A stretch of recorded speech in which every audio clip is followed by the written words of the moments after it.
نسو ورماني نسو ماني نسو ورماني نسو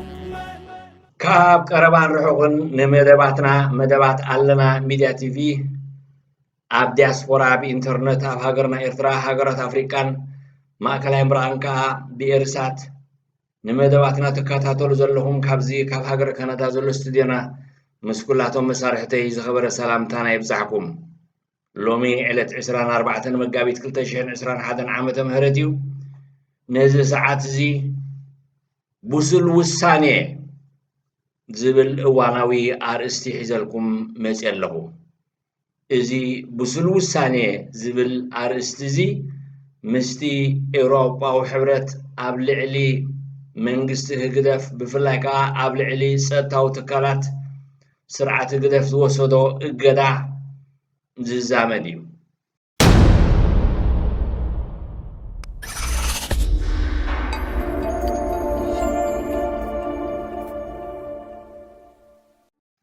እዚ እዋን እዚ ናይ ጫውጫው ግዜ ስለ ዝኾነ ገለ ደገፍቲ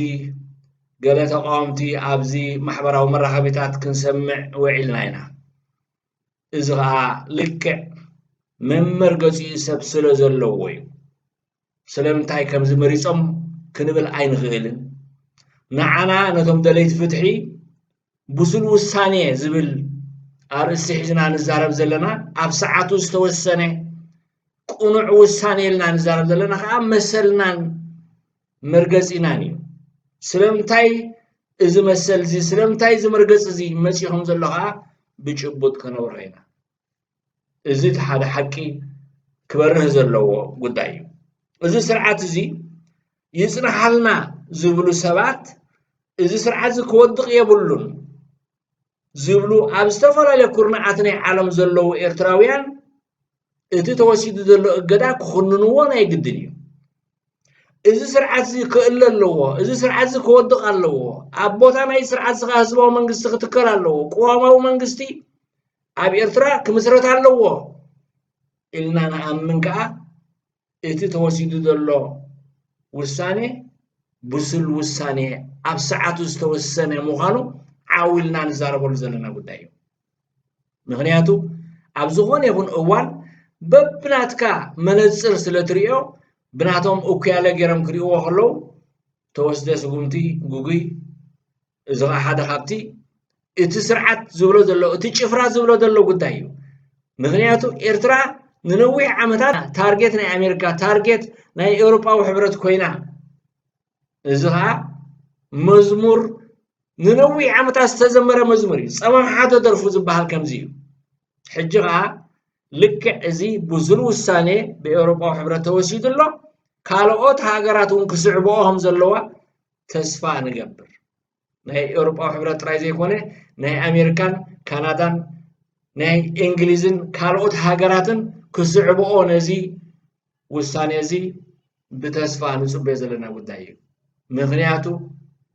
ትንፋስ ተደሊኻ ጎረሮ ሓዝ ዝበሃል ምስሊ ኣሎ እዚ ጉጅለ እዚ ከዓ ብጎረሮኡ ከይተዓፅወ ብጎረሮ ከይተተሓዘ ትንፋሱ ክሓልፍ ኣይክእልን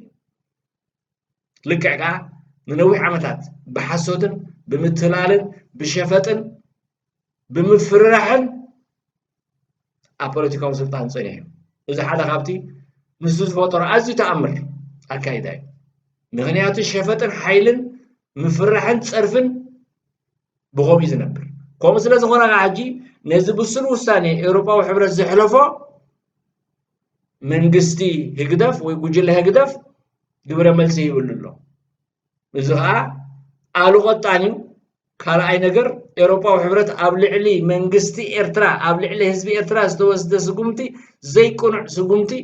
እዚ ከዓ ንወያነ ናብ ፖለቲካዊ ስልጣን ንምምፃእ ዝተወስደ ስጉምቲ እዩ ይብሉ ኣለዉ ምክንያቱ ሃሪምካስ ኣይሃረምኩን ኣቲኻስ ኣይኣተኹን ውዒልካዮስ ኣይወዓልክዎን ገበናት ጌርካስ ኣይገበርኩን ሕፁብ ኢድ ከም ጲላጦስ እየ ዝብል ጉጅለ ህግደፍ ናይ ሎሚኡ ኣይኮነን በዚ ኣሉ ቀጣንዚ ረብሪብና ኢና ንነዊሕ ዓመታት ተረብሪብ እዩ ምክንያቱ ካልእ ዝኾነ ይኹን መንገዲ የብሉ ንግደፍ كاب محبرسب عالم حدا نجركم وصخول ألو كمزي أجركم أي جبرنا أي وعلنا حسرت نعنا نمخفايو إذا بمنجست أمريكا بسي أي استعلم جدا يتبعيرو نسلاس عمد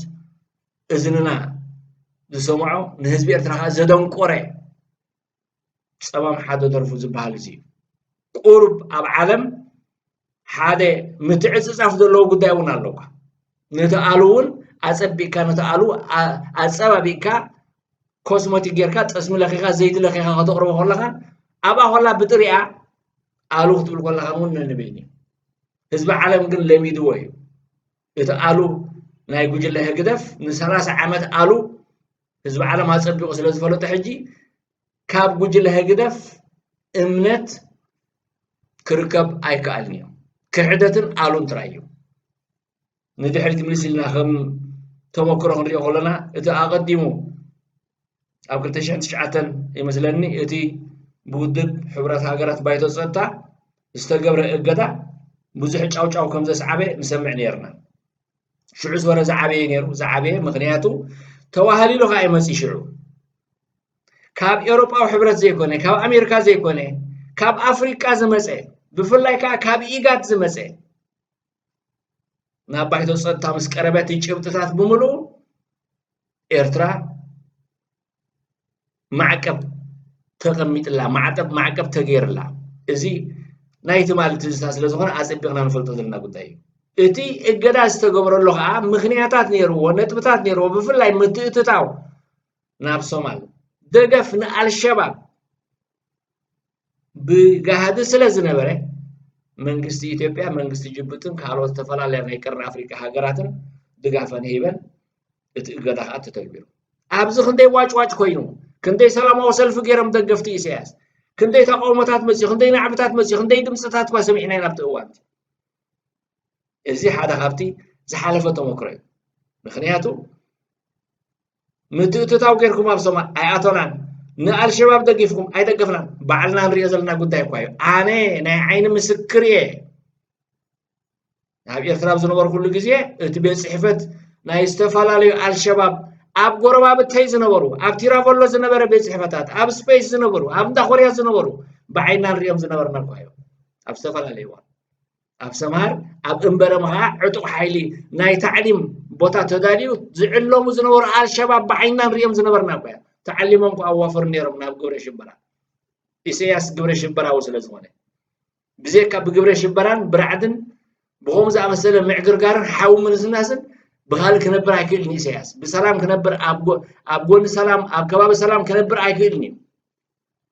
نقول له مسجورة بابتو حاول هكوتن تدع أتيلنجن نسوق نبر غير كم سلز زغورة أب سومال زنبر متتاو عصب بغنارين أيوه بالشباب تراي زي كونه سراويت ناي إسياس ناب صومال كيدم كم زتواقعون ناي عين مسكر شعو زقربوا قدات نيرم زتمارخو نيرم غازيتانيا تا زتمارخو اب تلفزيون ناي إثيوبيا قريبا مستزاربو خا نيرم ابيكم زلو حجه ايفلط ازي اتحقيو اي اتنان اي وعلنايون زبحال قداي كن كال مغلصي كمس ايكلنيو سرعه قدر نخولا بقالوتا تراي زحالفا نسلاس عمت بقالوتا تصابوتات بزيحنا امريكا تصابياتنا سي اي انصرنا خوينا سلمتاي سي اي انصر ايرترا خوينا سلمتاي سلاس عمت منغست امريكا انصرنا خوين زبحال دلو اوروبا حبرت انصرنا خوين زبحال دلو سلمتاي تطنقخ فلط خلالو انتاي ايرترا انتاي سلازلوايو تصابوتات كساب كنزز اكل تصابوتات نسلاس عمس انتاي تمستيرو اتمستير انت زغلص نير هغدف كو حصبو نيرو مبارت زحالف اجدا كمزدا مساله تمكرتات قديفلنا يحالف زلو اب كمزدا مساله تمكرتات زحالف اوان كا ገለ ኣብ ዲያስፖራ ዘለው ደለይት ፍትሒ ዝበሃሉ ተቃውምቲና ዝበሃሉ ከዓ ነቲ እገዳ ተቃዊሞም አንጻር ህዝቢ ኤርትራ ዝቀነዐ እገዳ ኢሎም ህዝቢ ኤርትራ ዳ ብህግደፍ ኳይታ ኣጊዱ መን ኣጊድዎን ህዝቢ ኤርትራ ሓንቲ ኩንታል ማሻላ ካብ ጎልጅ ናብ ኣስመራ ከይተኣቱ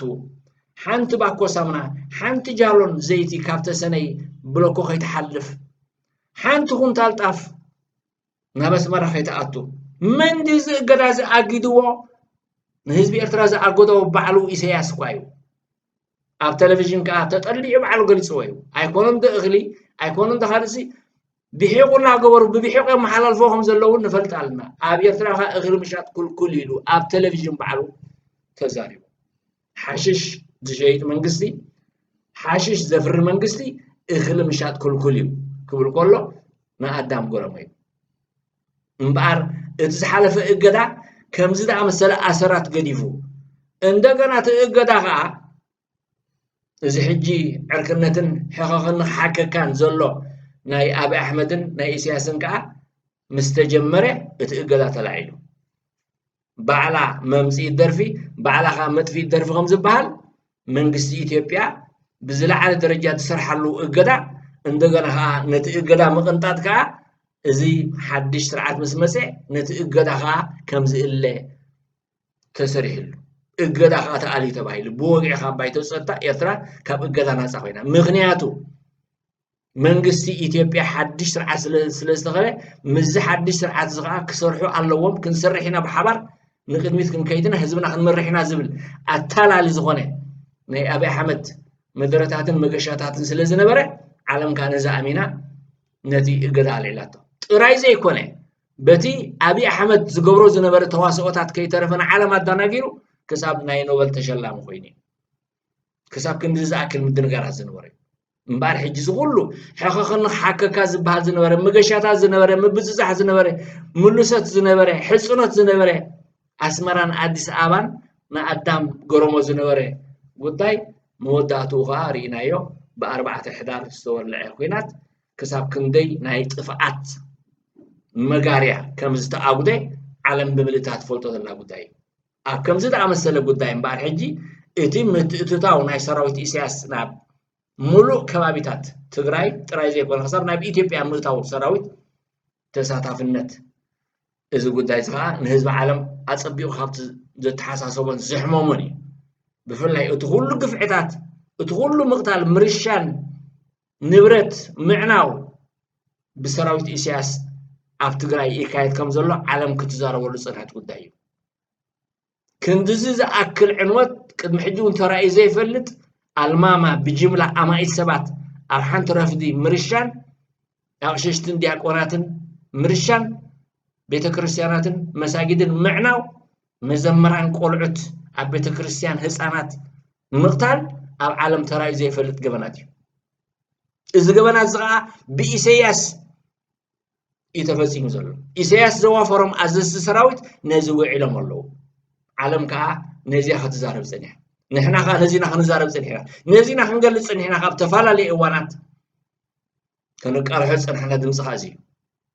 ኣብ መወዳእታ እምበኣር እዚ ሕጂ ኣብ መንጎ እምነትን ክሕደትን ንነዊሕ እዋን ምውጣጥ ፀኒሑ መንግስቲ ኤርትራ ኣቲኹም ኣለኹም ሰራዊትካ ካብ ትግራይ ኣውፅእ ኣይኣተናን ናብ ትግራይ ዝበሃል ንሕና ኣብ መሬትና ኣለና ኣብ ዶብና ኣለና እምበር ኣይኣተናን እዚ ኳይ ፀኒሑ ትኽትዕ ናይ ተማለ ኳይ እዚ ነዚ ከመይ ገርና ኢና ንርስዖ ከመይ ገርኩም ኢኹም ነዚ ትርስዕዎ ዞም ሕጂ እገዳ ተቐሚጡ እገዳ ተገይሩሉ ሃገራዊ ድሕነት ተባሂሉ ዋጭ ዋጭቱም ዘለኹም ከመይ ገርኩም ኢኹም ረሲዕኩሞ ነዚ ኩሉ መቕዘፍትን ሞትን ምርሳይን ዓመፅ ደቂ ኣንስትዮን ከመይ ገርኩም ኢኹም ነዚ ረሲዕኩሞ ኣዋልድ የብልኩም እንዲኹም ኣይወለድኩም እንዲኹም ኣዋልድ ርኢኹሞ እንደዘን ደቂ ኣንስትዮ ኣብ ትግራይ ወሪድዎን ዘሎ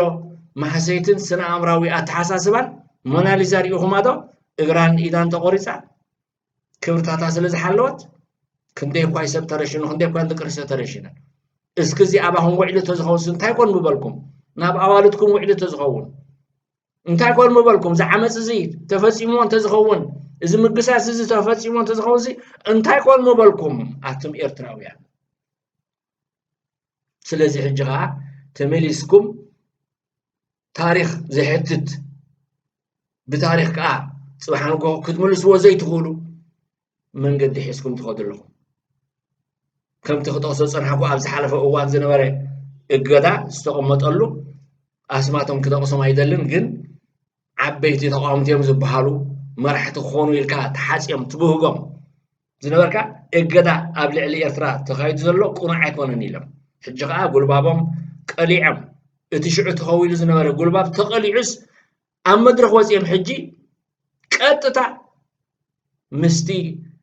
ላሕሊሑ ዝፀንሐ ርክብ نهيجدف اتسنسلت كم بحدش أحدثهم نسنسلت زنبرة زي تجرم أحدثهم جروسو جرم سموز لخمس خيط جرم وتزمنا ده نريز لنا قداي كم تولو نعلم قداي نحن كنتاي علامنا من سي انتاي علامها حزب إرترا انتاي علامها بساعات زي انتاي مرقص خبزي أبز وانزون كتفولت زقباك قداي سلازي تقولوا قالوا نخسعد دالو زبحال مثلا قالوا نخسعد راح تدالوكا قال كاو حالف زخيد نجار يلا إذا كله زنبرة إجدادات بمرء أنصار حزب إرترا السترة كي أكل كحزب حزب إرتراون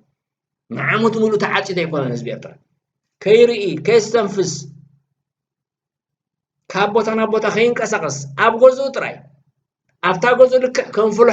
فلحو تا ترايو أبغيلا زنبر فلحو سب زيريو أب منقد زي وس كم ساسة أي كيدني فلحو كم ششو أي كيدني فلحو أفتح غيلا تحبي زنبر أبقى تعاتي زنبر حزب إرترا لك كم فلحو نعسر تغلط أوارح أبغزها تعاتي خاخا بزي مستنفاس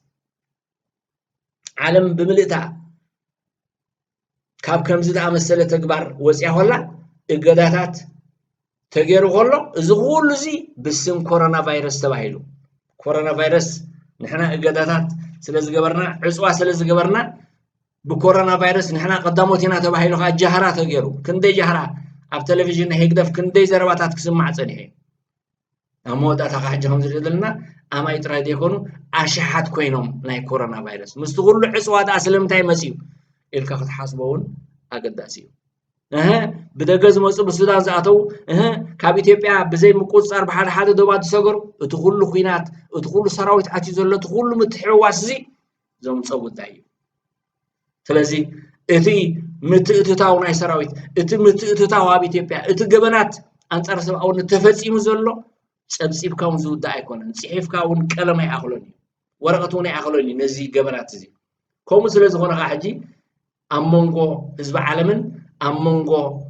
سرعة عدهالون بزح جزية مفحفحات صنيعه بزح جزية مزرابات صنيعه سراويتكم أوصو أي أثرنا جبنات تقول لهم أي جبرنا أي وعلنا زيكم عبد الجزء اللي هو أخلاقات كاب استفلا لإوان في الله تويتر كنزز أكل نتفتات كنا كايدا لنا نحنا حجي المنقسنا خندق فولس قبع الناس رحات كله خنق عليه مغنيات خوينات على تويتر يزلو صلاتنا بتويتر يمسي عرونا زلو نحنا على تويتر تلمدن كي ترفع ندام صحة ندام حركة على تويتر أكاونت خفيتك بتويتر غير كام مصحفي إزتي زحالة في أوان نايك 4 جزء تزتايو أكم زد أمثلة كونتات حجي إذا صحي حجي إنها قطرة إنها برهي خيد الله مغنياتو منقستي إثيوبيا وانتحاجتو هندي جزء بعلو أبي أحمد ون مسوارنا صحافي حبرات هاجرات أنطونيو غوتيريز أبز جوارو زرب بعلهم زجلسوا والناس حافون محيلوا لي أتيهم اللهم يلون لا أي أتنان فتصم زخوان يهون سراويت أب إثيوبيا أنا إثرا أي أتون يلو محيل اللي كايلو بعلو أنطونيو غوتيريز كم زد أمثلة جزاء وحلفو أبز قربا معتاد كم زد أمثلة تواصل درامان زحلفه كم يقرنا نرجع ذا الناس قداي كيدو خاتو قداي أبسف على إيوانات نابره ناتقلعه ጋዜጠኛታት አትዮም ባዕሎም ህዝብ ሓቲቶም እናራጋገጽዎ ከም ፀሓይ ቀትሪ ከም ፀሓይ ጾመር በዓ በጣዕጣ ምስ በለ ሕጂ እምነት መዚዩ ትማሊ አባይቶ አብይ አሕመድ ዝገለጸ ጉዳይ ካዚዩ ብዛዕባ ናይ ኤርትራ ጉዳይ ልክዕ ሰራዊት ኤርትራ ናብ ኢትዮጵያ አትይሉ እንታይ ዳኹም ክትብሉ ሕጂ አቱም ኣብ ደገ ጽንሐኩም ሰራዊትና ኣይኣተወን ኣይነጠበን ኣብ ኢትዮጵያ ዝኾነ ይኹን ግበራት ኣይፈጸመን ኣይውዕሎን ኣይባህሉን እዚ ጸለመ እዩ ኣብ ዶባት እዩ ዘሎ ክትብሉ ጽንሐኩም እንታይ ዳኹም ክትብሉ እዚ ሓደ ካብቲ መስደምም ጥራይና ክንብሎ ንኽእል መዝሙር እዩ ሕጂ እቶም ደገፍቲ እቶም ቅራናት ናብ ኤርትራ ዝመላለሱ ኣብ ዓመት 2 ግዜ 3 ግዜ ዝኸዱ ኢሳያስ እንበረልና ትብሉ ዘኽዱዱ ዝስዕስዑ ከምኡ ተበሉ ኣይኽፋኣሎም የምሕረሎም እምበር ብኻልእ መንገዲ ግን ከምዚ ዝኣመሰለ ጉዳይ እናሪእኻ እናሰምዓካ ከምዘይ ሰምዓካ ክሕለፍ ኣዝዩ ኣሸጋሪ እዩ ስለዚ እቲ ኤውሮጳዊ ሕብረት ዝወሰዶ ብሱል ውሳኔ ኣብ ሰዓቱ ዝተወስደ ምዃኑ በዛ ኣጋጣሚ ክንገልጽ ንደሊ ምክንያቱ እቲ ሃገራዊ ድሕነት ናይ ኤርትራ ዝበሃል ዘሎ እቲ ኩሉ ኣብ ኤርትራ ተፈጺሙ ዘሎ ገበናት ብቅዲ ናይዚ ሃገራዊ ድሕነት ምዃኑ ኣጸቢቕና ንፈልጥ ኢና ምእሳር ምርሻን ሰባት ምስዋር ኣብ ዝተፈላለዩ እዋን ዝግበር ዝነበረ ኣዝዩ ከቢድ ገበናት በዚ ጉጅለ ሃገራዊ ድሕነት እዩ ንፈልጦም ካይና ኩሉ ንፈልጦ ኣሰራርሑ ንፈልጦ ኣብኡ ስለ ዝነበርና እንታይ ሰርሑ እንታይ ገብሩ ኣበይ ኸዱ ምስ መን ተኣሳሰሩ ሜላታት ናቶም እንታይ እዩ ፖሊስ ናቶም እንታይ እዩ ኣጸቢቕና ኢና ንፈልጦ ዘይንፈልጦ ኣይኮነን ካብ ምእሳር ጉጅለ 15 ኣትሒዝካ ምእሳር ጋዜጠኛታትን ብድሕሪኡ ዝሰዓበ ናይ መራሕቲ ሃይማኖት ኣብ ዝተፈላለዩ እዋን ዝነበረ ምእሳር ኣብ ኤርትራ ኩሉ ብቅዲ ሃገራዊ ድሕነት እዩ ስለዚ ሕጂ እቲ ተወሲዱ ዘሎ ብስል ውሳኔ ኢልና ያለና እዚ ከዓ ክቅፅልን እቲ ጎረሮኻ መመሊሱ ክፀብብን መሸንቆqa ክፀብብን ጎረሮኻ ዕቕ ክትብል ዓፍራ ክውፅእ ኣለዎ ስርዓት እዚ ዓፍራ ውፅኡ ኣብቲ ታሪኻዊ መዋእሉ ኣብኡ ክኣቱ ኣለዎ ኣብ ጉድጓዱ ክቕበር ኣለዎ እዚ እቲ ሓደ ነፍሲ ወከፍ ኤርትራዊ ክሰርሓሉ ዝግባእካ ጉዳይ እዩ ዓለምና ሓገዘትካሲ ሓገዝ ኣይደልን ትብል ባርያስ ሓጋዚኣ እንተረኣየት መዲዳ ትሓብዝ ዝበሃል ከምዚ እዩ ዓለም ትሕግዘካ ኣላ ኤውሮጳዊ ሕብረት ትሕግዘካ ኣላ ነዚ ስርዓት ዝንምእላይ ኣሜሪካ ትሕግዘካ ኣላ ነዚ ስርዓት ዝንምእላይ ዓለም ብምልእታ ትሕግዘካ ኣላ ነዚ ስርዓት ዝንምእላይ ኣብ ዝተፈላለዩ እዋን ንሪኦ ዘለና ፖለቲካዊ ቅርፅና ኣካይዳን ከምዚ ትመስል ዘሎ ኣይተሓግዙና እገዳ ኣይትግበርሉ ንኢሳያስ ይዓንድር ይህለል ይቕተል ይውፈር ኢልካ ምስቲ ስርዓት ዝምውጋን ግን ካልኣይ መሻርክቲ ገበን ምዃን እዩ መሻርክቲ ኢሳያስ ኢኹም ትኾኑ ዘለኹም እሞ ዝኸበርክንን ዝኸበርኩምን ኤርትራውያን ፈተውትን እዚ ኤውሮጳ ሕብረት ዝወሰዶ ውሳኔ ብስል ውሳኔ ዝብል ኣርእስቲ ንሎም መዓልቲ ኣዳልየልኩም ዝነበርኩ ኣብዚ ወዲእና ኣለና ካልእ ግዜ ብተመሳሳሊ ትሕዝቶ ክሳብ ንራኸብ ኣብዚ ዘለኹሞ ሰላም